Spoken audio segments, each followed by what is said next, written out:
Magandang umaga sa inyo lahat, mga idol, mga Kajoks TV.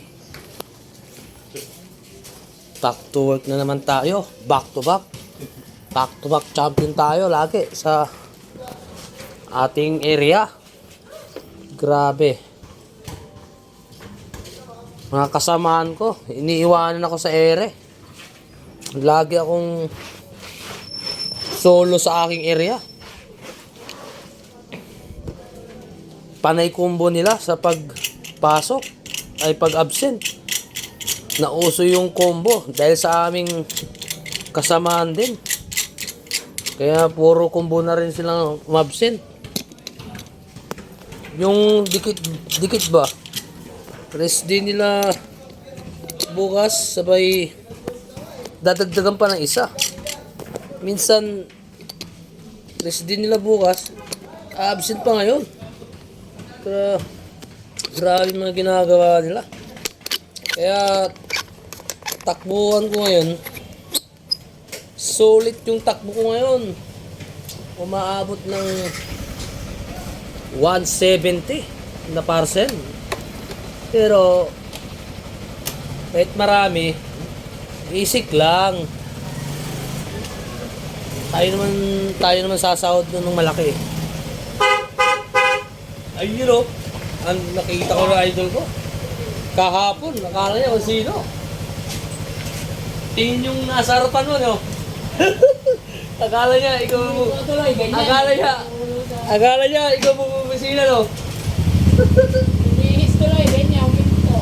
Okay, kasi parang sa daan eh. Alam mo naman na maraming kamuti ngayon eh, sa daan eh.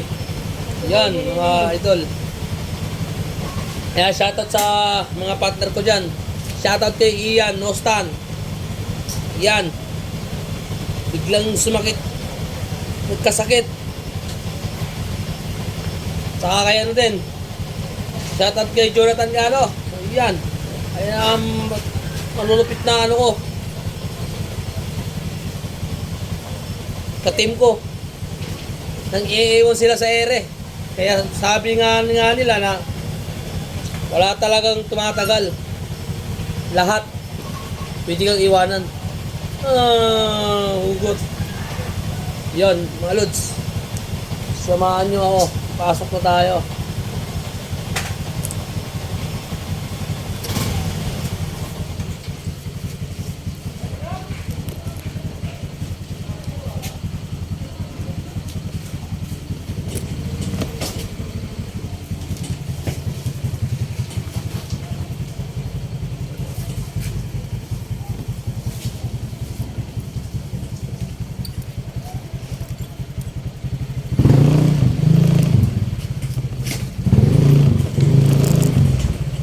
Sabi nga nila, huwag mo silang gagayain. Yung gusto nila na papasok, hayaan mo sila. Sila naman magdadala niyan eh, di ba mga lods? Kaso mahirap lang yan mga lods. Kawawa yung partner nila sa area. Tapos maraming takbuhan yung iba. Siyempre, pangit naman sila kumuha. Pangit kasi kukuha pa sila sa ibang area. Kaya mas maganda kasi kung team, sama-sama, sa pwersa, mabilisan lang ang kalakalan. Hindi ba, Lods? Nilang, sasabi ko lang kay Nostan, Ian, Ige Mapagmahal, Bisyo lang Kape. At sa kay Kanong Kalbo. Shoutout sa'yo. Kung saan ka pupunta, nilakad ka, huwag mong subukan maglakad. May motor ka, sumakay ka. Yun lang masasabi ko sa inyo. I love you sa inyong dalawa. At sa team ko ng Project 8, I love you. Forever 21. Yeah, let's go. Pasok na tayo mga lods.